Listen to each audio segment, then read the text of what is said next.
bertemu kembali. Orangnya sinonim dengan berbalas pantun. Beliau juga seorang juruhebah radio yang popular mulai tahun 70-an.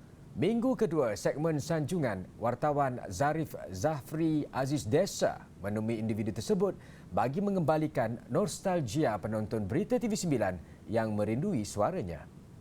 Berbaju kebaya berkain kasa, baju biru berbatu hiasan, kepelbagaian budaya satu bahasa, teguh bersatu dalam gagasan. Itu petikan satu daripada rancangan pidato antarabangsa yang dipengerusikan oleh Chuari Slamat. Sepanjang 38 tahun kerjayanya, Chuari terlibat dengan pelbagai tugas antaranya penerbit, pengecaraan, juruhebah, pengulas, pelapor, pembaca berita, penulis skrip, puisi, pantun dan lirik lagu. Apa yang saya dapat masa itu, saya belajar dari mentor-mentor saya.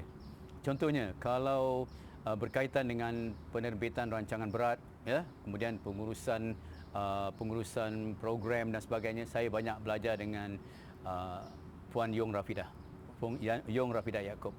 Beliau banyak memberi tips, mengajar, memberi tunjuk ajar, membimbing kami, macam mana menerbitkan rancangan berat, banyak beri teguran dari segi penyampaian dan sebagainya. Menurut beliau, ilmu bidang pengacaraan ditimba daripada bintang legenda negara Tan Sri SM Salim.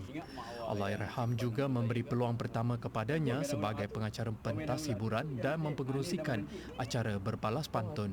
Chuari menceburkan diri dalam dunia penyiaran sejak di bangku sekolah lagi. Bermula pada tahun 1965 sewaktu darjah 5 beliau terpilih sebagai pelakon kanak-kanak. Chuari turut menghasilkan lebih 500 lirik lagu, antaranya Semakin Hari Semakin Sayang nyanyian Uji Rashid, Wajah Kesayangan Hamba nyanyian Hil Amir dan Perpisahan Tanpa Relamu nyanyian Jamal Abdillah. Beliau turut diberi penghormatan menulis lirik lagu lahirnya seorang putera sepenuh Hari Keputeraan Sultan Pahang, Sultan Ahmad Shah, ciptaan Datuk Ahmad Nawab nyanyian Datuk Khatijah pada tahun 80-an. Chuari juga menulis lirik lagu Satu Malaysia ciptaan Datuk Mozani Ismail pada tahun 2009.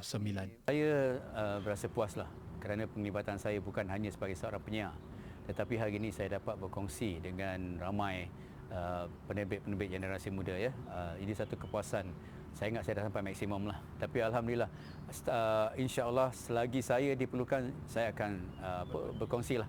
Pada usia 63 tahun, beliau masih aktif mencurahkan pengalaman beliau kepada generasi muda.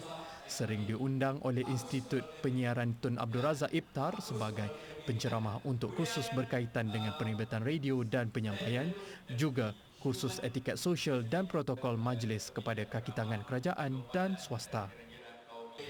Sejenak bersama Chuari Slamat telah memberikan saya sedikit suntikan daripada ilmu beliau untuk saya kembangkan. Bakat yang beliau miliki menjadi inspirasi buat saya dan mungkin juga buat mereka yang menceburi bidang penyiaran meskipun saya tertinggal zaman kegemilangan beliau. Zarif Zafri Aziz Desa untuk Berita TV9.